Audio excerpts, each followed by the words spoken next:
Winnie the Pooh's Halloween by Bruce Talkington. The late afternoon sun appeared to hesitate on the horizon, settling comfortably among the tip-top branches of the trees of the Hundred Acre Wood, as if reluctant to turn off its light and make way for the night. "Look," chuckled Winnie the Pooh from the grassy knoll, where he and his friends were watching the sunset. "The sun doesn't want to go to bed." "Perhaps it's afraid of the dark," suggested Piglet, who was much fonder of the sun's arriving and spending the day than he was of its going to bed and leaving animals to bump around in the dark and bruise their very small shins and noses and upset their delicate nerves. Christopher Robin put his arm comfortably around Piglet's shoulders. "No, Piglet," he explained, "the sun simply wants to stay and share Halloween with us." "Oh," remarked Pooh Bear, his tummy rumbling with sudden interest, "is Halloween perhaps a very small smackerel of something sweet?" He licked his lips hopefully. "To eat?" "Don't be silly, Pooh Bear," snorted Rabbit. "A Halloween isn't something to eat." "Course not," agreed Tigger, bouncing up and down on his coiled tail. "Everybody knows that." "Pardon me for saying so," interrupted Eeyore, looking up from where he was sniffing a particularly tasty-looking thistle. "But knowing what something isn't doesn't exactly tell us what something is, which seems to me to be the point, if that's what we're looking for. The point, I mean." "Never mind the point," whistled Gopher. "All I want to know is what the ding-dang we're talking about." "Halloween," announced Pooh, proud of himself for remembering. "And what exactly is a Halloween?" demanded Gopher. The friends exchanged shrugs and puzzled frowns, then turned to Christopher Robin for an answer. Pooh smiled. Christopher Robin always had an answer for the confusing questions that found their way to the Hundred Acre Wood. "Halloween," Christopher Robin informed them excitedly, "is the scariest holiday of the year because it takes place at night." "You mean," gulped Piglet, "it's a holiday that takes place in the very darkness?" "The darker the better, Piglet. Things are so much more frightening then, don't you think?" "If you don't mind," responded Piglet, trying to keep his ears from trembling, "I think I'll be thinking as little as possible about scary things that happen in the dark." "But that's what Halloween is," protested Christopher Robin. "When the sun goes down, we all dress up in costumes and see who can be the scariest." Piglet noticed the sun was no longer resting comfortably in the tree tops, but was in fact almost out of sight behind the horizon, one last bright gleam peeping over the rim of the earth. I'm sorry, but I won't have time to play Halloween with you," Piglet blurted out. "I have some very important things to do." "What could be more important than scaring the pants off each other in the dark?" Tigger wanted to know. "Turning on every light in my house and dusting under my bed," said Piglet. "But, Piglet," asked Pooh, "who cares whether or not there's dust under your bed?" "I do," answered Piglet, hurrying away into the dusk, "because that's where I'm going to be spending Halloween." "Poor Piglet," sighed Christopher Robin. "But I suppose the nice thing about a holiday is that we all have the opportunity to suit ourselves." "And that's just what I'm going to do," laughed Tigger, bouncing around his friends in excited circles. "Suit myself up in the most fantastical costume I can think of. Hoo hoo hoo!" As the others shouted their agreement, Pooh was strangely silent. "What's the matter, Pooh Bear?" Christopher Robin asked as they all scattered to their homes to prepare their costumes.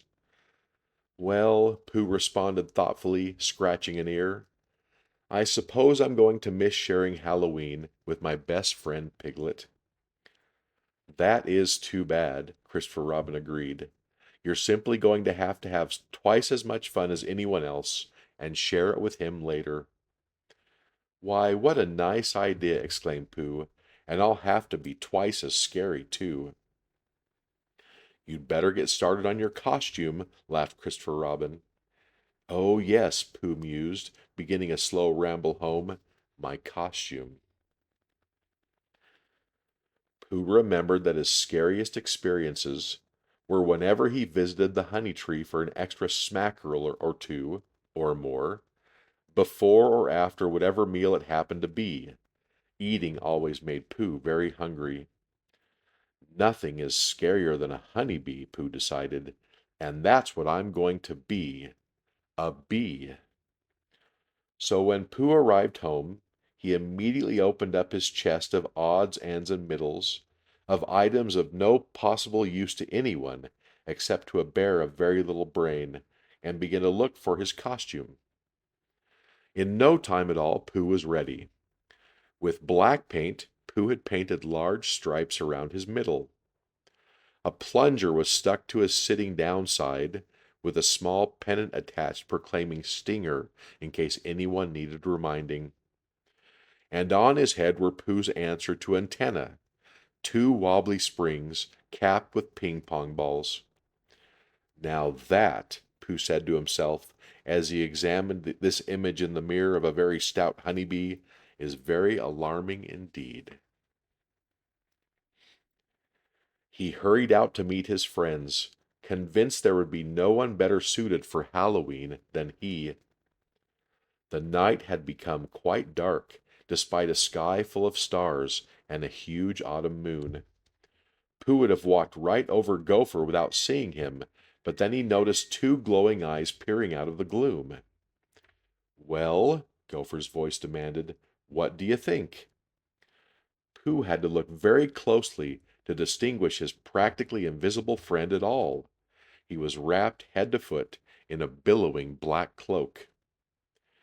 "Gopher!" Pooh exclaimed, quite startled by his friend's sudden appearance. "You certainly surprised me." "I knew I would," Gopher snickered, tugging the black cloth more tightly around himself.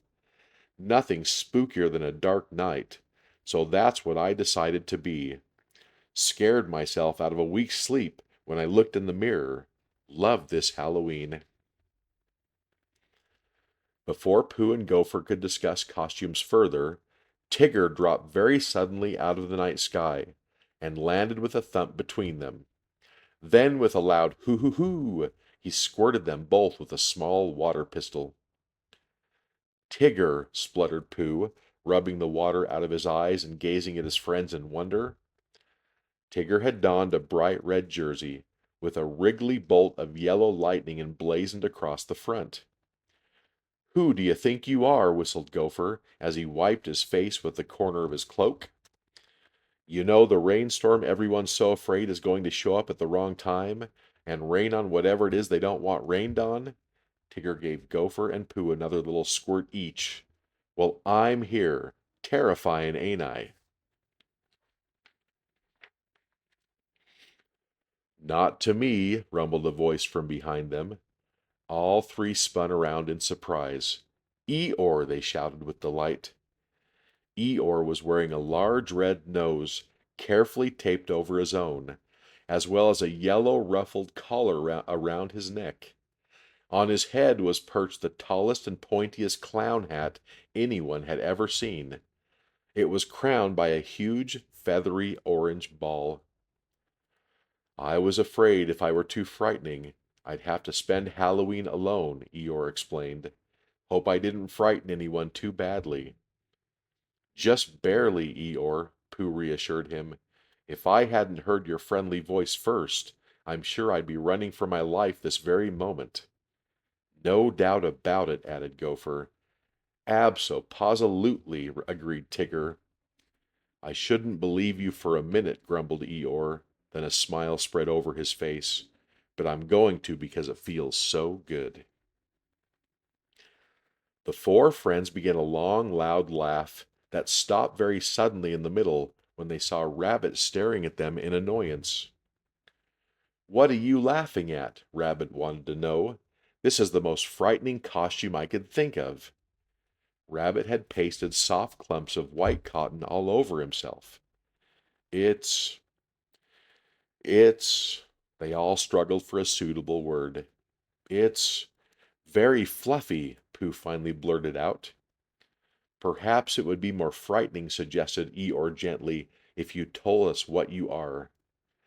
Rabbit leaned close and whispered, "A dust bunny," and shuddered at the thought. "There's nothing more frightening to me than those little balls of lint with minds of their own, collecting where I can't take a broom to them." The thought of wayward dust suddenly reminded Pooh of Piglet huddled alone under his bed. "I'm sure Piglet would be terrified of your costume, Rabbit," said Pooh sadly. Before Rabbit could respond, however, a long, low moan sounded, rattling ominously out of the darkness, causing everyone to stiffen in surprise. "Ooh." "What was that?" Tigger whispered. "I don't think I want to wait to see this costume," said Rabbit with a shiver. "Me neither," responded Gopher through chattering teeth.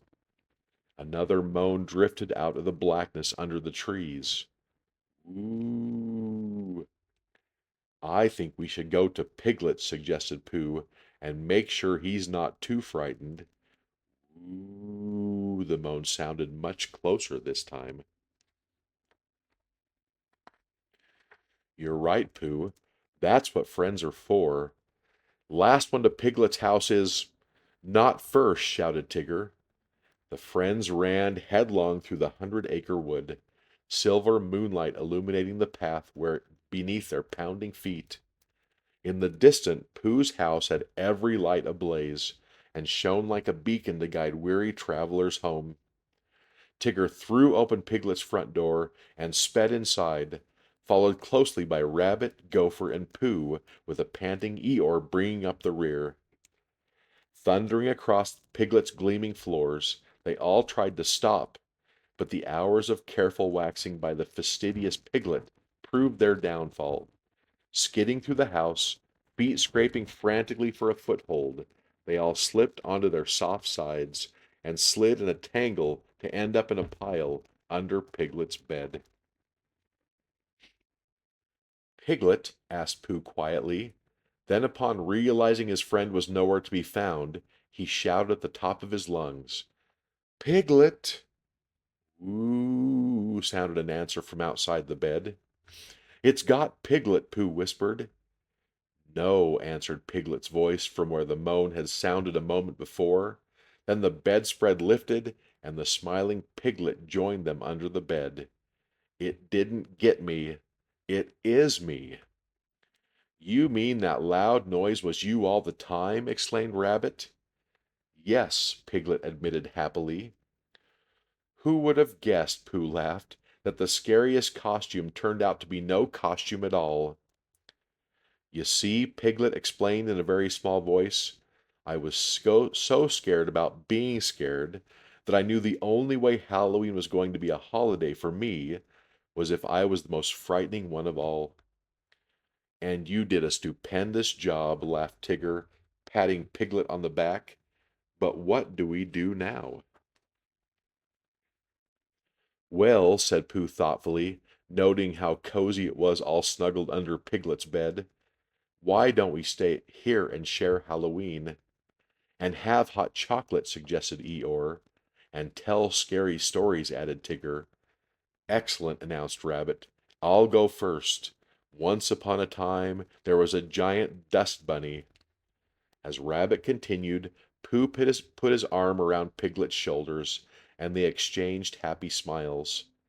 "I think I like Halloween, Pooh Bear," Piglet whispered to his friend. "Me too, Piglet," Pooh whispered back as he scooted closer. "Me too."